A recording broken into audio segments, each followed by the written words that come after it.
Baik, Assalamualaikum warahmatullahi wabarakatuh. Kembali lagi bersama Kak Alma di sini.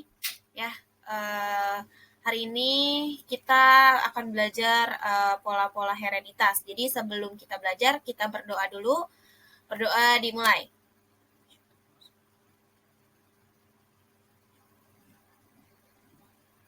Doa selesai. Baik, nanti Kak Alma bakal absennya di akhir ya. Jadi siapa aja yang nggak masuk nanti Kak Alma bakal lihat dan catat gitu. Jadi sebelum kita masuk ke pelajaran hari ini, kita akan kaitkan dulu nih sama kemarin. Kemarin kan kita belajar penyimpangan hukum Mendel. Nah, kalau sekarang kita bakal belajar apa itu pola-pola hereditas gitu. Nah, pola-pola hereditas yang pertama ada yang namanya pautan. Terus yang kedua pindah silang atau crossing over. Yang ketiga gagal berpisah atau non-disjunction. Yang keempat ada pautan seks. Yang kelima ada gen letal. Yang keenam ada determinasi seks. Jadi lumayan banyak ya. Ada 6 yang kita bahas. Nah, di sini kalian harus fokus. Ini berbeda sama yang namanya hukum Mendel. Kalau hukum Mendel kan ada yang namanya monohibrid, dihibrid. Kalau di sini kita bahasnya tentang gen, jadi ke manusia dan hewan. Gitu. Sama sih di hukum Mendel juga lebih ke manusia dan hewan, cuman kan kita makainya hukum Mendel 1 dan 2 gitu. Nah, kalau di sini kita bakal ngebahas apa itu pola-pola hereditas. Next. Oke, yang pertama ada pautan. Nah, di sini pautan adalah kecenderungan alel-alel pada 2 atau lebih lokus pada satu berkas kromosom bersegregasi bersama-sama. Jadi dia tuh si alel-alel ini akan bersegregasi bersama-sama. Jadi dia nggak terpisah-pisah. Nah, tapi pada berkas kromosom yang sama. Nah, di sini pautannya terjadi pada anafase 1 meiosis. Jadi dua berkas kromosom homolog yang sudah melakukan pindah silang akan berpisah sehingga terbentuk beberapa macam gamet. Nah, di sini bisa dilihat ya, di sini ada A besar A kecil, B besar B kecil. Nanti di situ bakalan menghasilkan 4 gamet, 4 macam gamet, yaitu A besar B besar, A besar B kecil, A kecil B besar, A kecil B kecil. Jadi di sini indukannya ya, jadi dari A besar A kecil B besar B kecil akan menghasilkan 4 gamet yang ini, yang di bawah. Gitu. Nah, next. Nah, kalau di sini jika ada pautan gen. Nah, jadi kalau dikatakan dia berpautan, kalau misalkan dalam satu kromosom itu gen 1 dan gen 2 itu berdekatan. Nah, kalau misalkan dia tidak terpaut, nah di sini lihat ada kromosomnya berbeda. Jadi gen 1 di mana, gen 2 di mana. Gen 1 misalnya kan di kromosom ini tapi yang atas, tapi gen 2-nya ada di kromosom pertama tapi di bawah, itu tidak terpaut. Nah, ada lagi di sini juga yang tidak terpaut, walaupun satu kromosom, tapi dia ada di atas dan di bawah, gen 1 dan gen 2-nya. Jadi, dia tidak terpaut. Nah, di sini, alel-alel yang terletak pada berkas kromatid yang sama akan bersegregasi. Jadi, bersegregasi bersama-sama. Terjadi karena adanya pautan genetika pada alel-alel tersebut. Jadi, dari sini, indukan A besar, A besar, A kecil, B besar, B kecil itu akan menghasilkan gamet A besar, B besar, A kecil, B kecil. Nah, hanya 2 saja. Kalau yang tadi kan 4. Kalau yang di sini cuma 2. Jadi hanya dominan A besar, B besar, terus A kecil, B kecil resesif. Hanya itu saja, hanya 2. Ya. Nah, lanjut. Di sini ada contoh soal. Di sini contoh soalnya kelinci berbulu hitam kasar. Nah, dia bulunya warna hitam tapi kasar.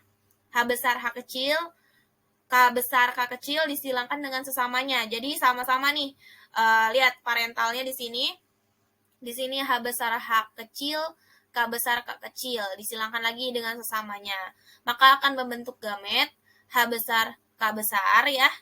Terus H besar, H besar, K besar, H kecil, K kecil, H kecil, K kecil. Nah, disilangkan di sini nih. Ya.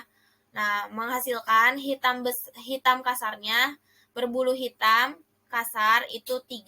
ya, 1, 2, 3, karena dominan, H-nya besar, K-nya besar, H-nya besar, K-nya besar, di sini juga H-nya besar, K besar. Nah, yang berbulu putih dan halus itu hanya 1, karena di sininya H kecil, K kecil, gitu ya. Contoh soalnya, itu untuk pautan gen. Next, selanjutnya ada pindah silang. Pindah silang ini terjadi pada profase 1 meiosis, tahap diploiden rekombinasi gen pada kromosom homolog. Jadi di sini ada 2 kromosom nih, A besar, B besar, A kecil, B kecil, ya kan? Nah, di sini terjadi pindah silang. Yang tadinya di bagian tengah nih, di bagian tengah yang ini, dia akan melipat atau menempel, dia akan menyilang. Nah, di sini lalu ada pemutusan atau pemotongan gen ya. Nah, dia akan menghasilkan A besar, B besar, B kecil, A kecil, A kecil, A kecil, B besar, B kecil. Jadi dianya pindah karena melipat tadi itu selalu ada pemutusan. Nah, di sini ada NPS ya, NPS. Oke, di sini ada kalau pindah silang ada rumusnya. Jadi nilai pindah silang sama dengan keturunan rekombinan dibagi jumlah seluruh keturunan dikalikan 100%. Oke, next. Nah, di sini ada soalnya nih, perhitungan nilai pindah silang. Jadi, ada lalat buah Drosophila melanogaster bertubuh kelabu bersayap panjang. G besar, G kecil, L besar, L kecil. Disilangkan dengan lalat bertubuh hitam bersayap pendek. Lihat, lalat bertubuh hitam bersayap pendek. Oke, di sini kan keturunan rekombinan ya, berarti harus berbeda dari parentalnya atau orang tuanya. Nah, orang tuanya siapa tadi? Kelabu bersayap panjang, ya kan? Lalu disilangkan dengan hitam bersayap pendek. Oke, yang pertama, bertubuh kelabu bersayap panjang. Tubuh kelabu bersayap panjang, berarti dia siapa? Parental. Yang kedua, bertubuh kelabu bersayap pendek. Di sini apa? Berarti rekombinan ya, karena nggak ada di sini nih. Nih, di soal ini nih. Nah, bertubuh hitam bersayap panjang. Sama, dia juga nggak ada karena bukan si parental. Terus yang keempat, bertubuh hitam bersayap pendek. Ada nih di sini, berarti dia si parental. Nah, 1 dan 4 ini adalah si parental, sedangkan 2 dan 3 itu adalah keturunan rekombinan. Oke, sekarang si keturunan rekombinannya kita jumlah 294 ekor ditambah 306 ekor. Hasilnya adalah 600. Nah, jumlah seluruh keturunan berarti si parental dengan si keturunan rekombinan semuanya dijumlah menghasilkan 1.500 ekor dikalikan 100%. Nah, hasilnya di sini mereka berjumlah 40% gitu ya. Lanjut. Di sini ada gen letal. Jadi gen letal ini adalah gen-gen yang jika dalam keadaan homozigot itu akan menyebabkan kematian. Lah kok bisa? Nah, di sini ada letal dominan. Jika gen dalam keadaan homozigot dominan menyebabkan kematian. Contohnya talasemia. Nah, di sini lihat alelnya T besar, H kecil, T besar, H kecil. Berarti dia sama aja keadaan homozigot dominan karena T-nya besar. Lalu ada tikus kuning, di sini K besar, K besar. Terus juga ada ayam redep, R besar, R besar. Nah, yang kedua ada letal resesif. Nah, jika dalam keadaan homozigot resesif, itu akan menyebabkan kematian juga. Contohnya, albino pada tumbuhan, G kecil, G kecil. Terus siklemia, S kecil, dan hemofilia, X, H kecil gitu. Jadi, di sini yang resesif kalau misalkan albino pada tumbuhan itu kalau misalkan dia nggak punya klorofil jadi tanamannya kayak warna putih, nah itu tuh dia nggak akan dia akan cepat mati karena apa, karena dia nggak bisa berfotosintesis kan karena nggak ada klorofil. Nah kalau siklemia ini jadi selnya ada gangguan pada sel tersebut. Kalau hemofilia itu kayak darah penyakit darah ya. Jadi kalau misalnya kalau misalnya kita luka nih, terus kita punya sakit hemofilia ya, terus terluka, nah darahnya tuh bakal terus ngucur terus gitu. Jadi nggak berhenti tuh. Jadi itu juga berbahaya juga ya sebenarnya. Oke, next. Nah, di sini ada persilangan dengan gen letal. Nah, di sini kita bahas dulu letal dominan ya. Yang tadi T besar, H kecil, T besar, H kecil. Oke. Dua orang penderita talasemia minor yang menikah akan mendapatkan keturunan apa gitu. Nah, di sini parentalnya berarti sesama penderita penyakit talasemia ya.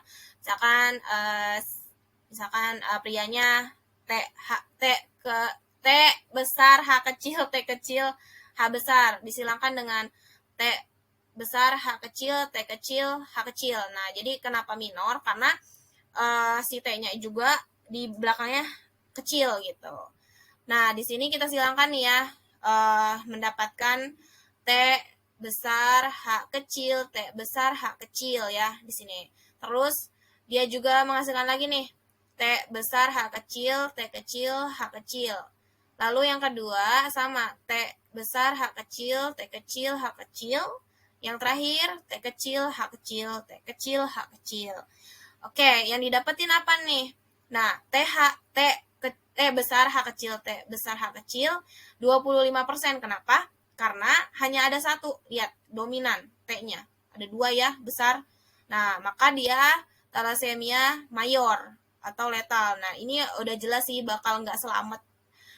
Terus di sini ada T besar, H kecil, T kecil, H kecil. Nah, ada dua ya, satu, dua. Jadi ada 50% talasemia minor. Dia masih normal lah, masih selamat. Tapi dia pembawa si penyakit talasemia tersebut. Nah, di sini yang normal juga cuma satu. Karena T-nya kecil, H-nya kecil, T-nya kecil, H-nya kecil. Jadi hanya satu. Sebenarnya kalau talasemia itu penyakit gangguan pada sel darah juga ya.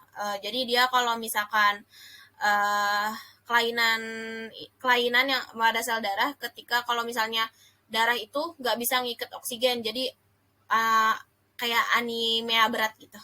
Jadinya dia uh, kalau misalkan dia udah mayor udah nggak selamat karena benar-benar nggak bisa ngikat oksigen di dalam sel darahnya. Terus ada yang namanya persilangan letal resesif. Nah, di sini dua orang normal yang sama-sama membawa sifat sickle cell anemia menikah. Bagaimanakah keturunannya gitu? Jadi dia kita sebut aja karier ya. Karier itu pembawa sifatnya. Jadi dia normal tapi karier gitu. Nah, di sini ada misalkan pria S dengan karier S besar, S kecil, S besar, S kecil sama-sama disilangkan ya. S besar, S besar, S besar, S kecil, S besar, S kecil, S kecil, S kecil. Nah, di sini kita lihat S besarnya ada berapa? Ada 3. Berarti 75% itu normal. Ya, tapi yang kariernya ada 2. Pembawa sifatnya yang benar-benar normal cuma 1. Nah, di sini 25% siklemia udah otomatis dia nggak selamat juga karena letal S kecil gitu. Ya, lanjut. Contoh soal. Di sini juga ada contoh soal lagi. Jadi tumbuhan hijau berbatang tinggi, G besar, G kecil, H besar, H kecil. Disilangkan dengan tumbuhan hijau berbatang pendek, G besar, G kecil, H kecil, H kecil. Maka keturunannya apa? Nah, si parental di sini lihat. Parentalnya akan menghasilkan gamet G besar, H besar, G besar, H kecil, G kecil, H besar, G kecil, H kecil. Disilangkan dengan temannya berbatang pendek, G besar, H kecil, G kecil, H kecil. Dia akan menghasilkan apa nih? Berarti kan di sini ada 4. 1, 2, 3, 4. Masukin nih ke table. Lalu di sini ada 2. Berarti 1, 2. Oke, akan menghasilkan apa nih? Nah, di sini G besar, H besar. 1. G besar, H besar. 2. G besar, H besar. 3. Oke, ada 3 ya. Jadi di sini hijau tinggi ada 3. Nah, berarti hijau pendek ada berapa? Ada 3 juga dong. Ya kan ada 6 gitu. Sebenarnya salah sih ini. Ya udahlah, nggak apa-apa ya. Oke, kita benerin aja. Jadi kalau hijau pendek itu sebenarnya ada 5 ya, 5. Berarti 1, 2, 3, 4, 5. 5. Jadi ada 5 ya, bukan 3. Jadi ada 5. Next. Oke, pautan seks. Jadi di sini gen-gen yang pembawa sifat tertentu yang terpaut kromosom seks X atau Y. Nah, di sini ada terpaut kromosom X. Contohnya hemofilia, buta warna, mata merah pada lalat. Lihat aja nih, ada di gambar. Jadi kalau mata merah pada lalat yang tadinya putih, ada merahnya di sini. Kalau terpaut kromosom Y itu hipertrikosis. Jadi kalau hipertrikosis itu di kupingnya itu ada bulunya banyak gitu ya, hipertrikosis. Lanjut, ada persilangan pautan seks. Jadi langsung aja kita ke soal ya. Seekor lalat jantan mata merah disilangkan dengan lalat betina mata putih. Nah, jika pembawa warna mata pada lalat terpaut kromosom seks dan warna merah dominan terhadap warna putih, tentukanlah rasio keturunan kedua, F2-nya. Nah, di sini ada, kita lihat dulu, parental 1 ya, karena kan akan disilangkan lagi, gitu. X M besar Y, berarti ini si jantan, ya, si jantan. Lalu X M kecil, kita lihat dulu di sini di bawah. Jadi kalau X M besar itu betina mata merah, X M besar X M kecil itu betina mata merah juga karena dominan ya sama M besar. Nah, kalau X M kecil itu betina mata putih gitu. Nah, di sini laki-lakinya apa? Jantannya apa? X M besar Y sama dengan jantan mata merah, X M Y jantan mata putih. M-nya kecil ya di sini. Berarti yang ini apa?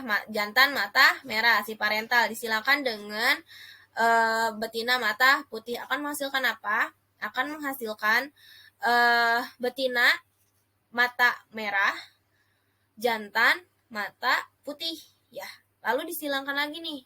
Nih, parental 2 yang tadi hasilnya ini. Oke, di sini disilakan lagi akan menghasilkan betina mata merah, lalu ada betina mata putih, ada jantan mata merah, jantan mata putih. Jadi hasilnya tidak 100% jantan mata merah atau betina mata putih.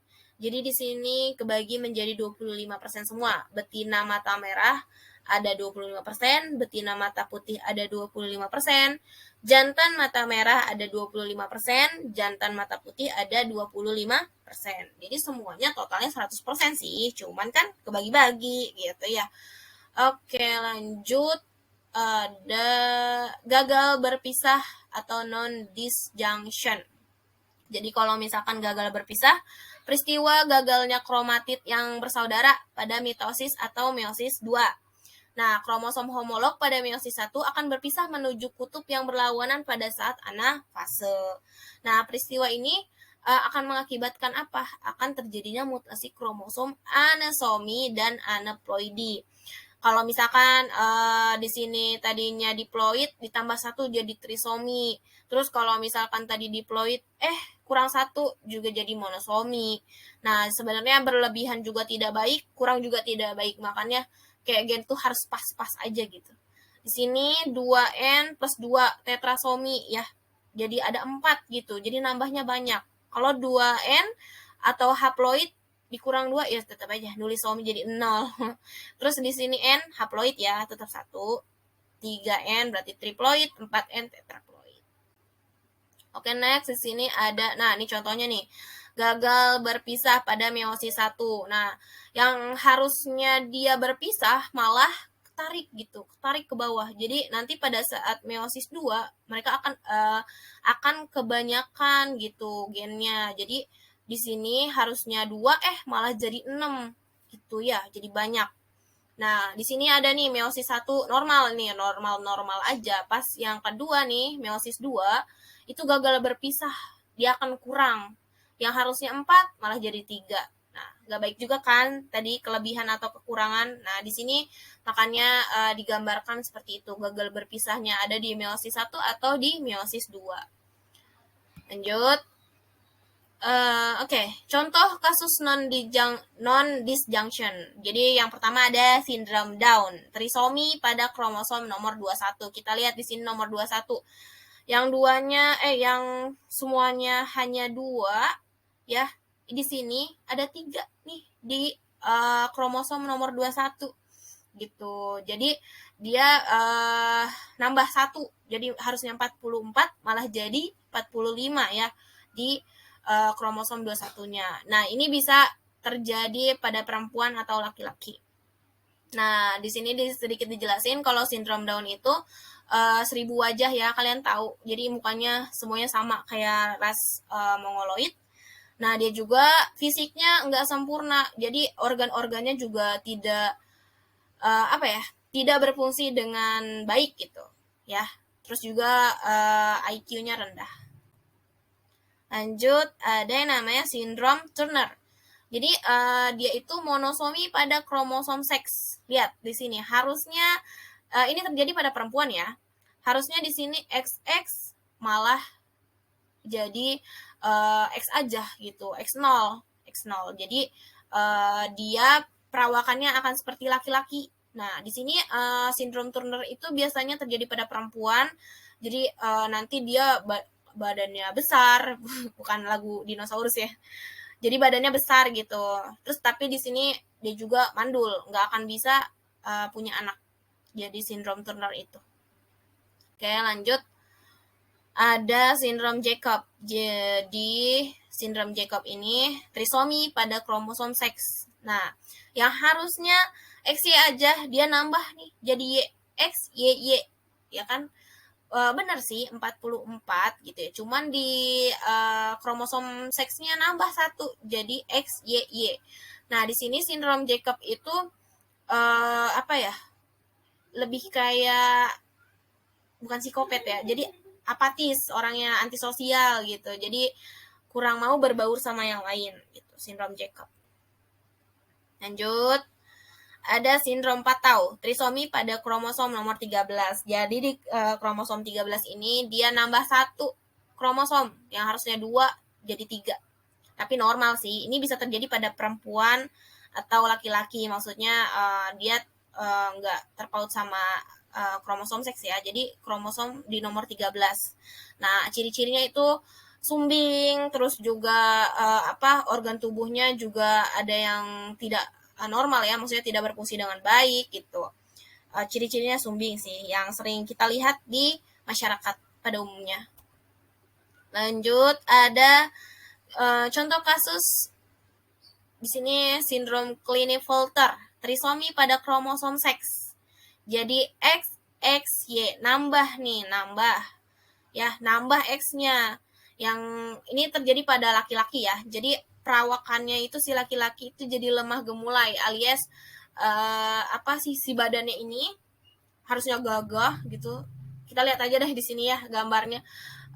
Ada putingnya lebih menonjol ya, payudaranya gitu. Ya biasanya lebih lemah gemulai. Jadi sindrom hormon laki-lakinya itu kurang. Ya, kalau sindrom Klinefelter. Lanjut, ada sindrom Edward. Jadi trisomi pada kromosom nomor 18 ya. Harusnya 44, kromosomnya jadi 45. Sama kayak tadi, kayak Patau, kayak sindrom Down gitu. Nah, kalau sindrom Edward ini terjadi bisa pada laki-laki atau perempuan. Dia tuh biasanya ke fisik ya. Jadi kayak misalnya jari numbuh jadi 11 gitu, atau 12 gitu. Atau misalkan jari kalau kita biasanya lurus, dia telapaknya bisa bengkok gitu. Jadi kurang ke fisiknya. Oke, yang terakhir ada determinasi seks. Nah, determinasi seks pada setiap jenis organisme itu dapat berbeda-beda. Nah, di sini kita lihat ada organismenya manusia. Kalau manusia itu yang jantan dilambangkan dengan XY, kalau betina itu XX. Nah, kalau sama ya, Drosophila, lalat buah Drosophila, dia juga dilambangkan dengan XY dan XX, jantan dan betinanya. Nah, kalau belalang X0, betina XX. Nah, kalau misalnya jantan kenapa X0 karena dia uh, tidak ada kromosom seksnya ya. Jadi hanya betina aja, XX. Nah, kalau Aves, kupu-kupu, ikan itu ZZ untuk jantan, dan betina ada ZW. Nah, di sini lebah dan semut. Beda nih, hasil kalau misalnya jantan itu hasil partenogenesis ya, bukan parthehogenesis. Ini salah kita ralat, jadi partenogenesis atau haploid. Nah, jika ovum tidak dibuahi atau steril. Jadi si jantan ini tidak akan membuahi gitu. Jadi dia bekerja saja kerjaannya gitu. Kalau kalian lihat semut, lebah ya, untuk si jantan pasti kan kayak bawa makanan gitu ya. Itu hanya untuk bekerja saja, tidak untuk membuahi. Nah, kalau si betina itu fertil, ovum dibuahi. Jadi kayak ratu lebah, ratu semut kan kalian tahu ya. Dia yang bikin anaknya tuh. Ya, yang bikin anaknya. Jadi beda-beda ya setiap organisme itu, nggak sama untuk lambang genetikanya. Oke, terus thank you, terima kasih. Oke, untuk hari ini kita belajar pola-pola hereditas. Kalau misalkan nanti ada yang mau ditanyain, boleh bertanya ya di kolom komentar. Bohong deh, bercanda. Oke, pokoknya dipahami gitu ya. Nanti kalau misalkan ada yang tidak dimengerti, cepet-cepet ditanya gitu ya, mumpung masih anget nih pelajarannya ya kan. Nanti kita kasih contoh yang lain juga gitu. Oke, untuk absen tadi jangan lupa kasih ke saya ya, siapa aja yang nggak masuk gitu. Kalau terus juga belajar genetika itu nggak susah itu sebenarnya. Cuman kitanya aja yang kurang mau menggali informasi yang dari buku-buku atau video-video yang kita tonton dari internet ya. Itu kan banyak tuh. Sebenarnya menyenangkan sih karena kayak kita tahu nih, oh ternyata penyakit ini tuh berasalnya dari sini ya. Oh, penyakit genetika tuh ternyata nggak sesimpel itu ya, susah ya gitu. Bukan susah untuk dipelajari, tapi kayak apa ya, oh jadi kita tahu nih asal usul penyakit seks tuh ternyata dari sini gitu. Jadi kayak sindrom tadi yang udah dijelasin kan kalian jadi tahu ya, oh ternyata dari gagal berpisah tuh si meiosis satunya atau si meiosis duanya, jadi berlebihan juga nggak baik, kurang juga nggak baik. Nah kayak gitu sih, jadi dimanfaatin lagi waktunya untuk belajar. Jadi biologi itu sebenarnya luas tapi pasti ilmunya. Oke? Semoga aja kalian nanti kelak akan menjadi profesor atau dokter ya, karena belajar ini gitu. Oke, cukup sekian dari Kak Alma. Semoga ilmunya bermanfaat. Wassalamualaikum warahmatullahi wabarakatuh.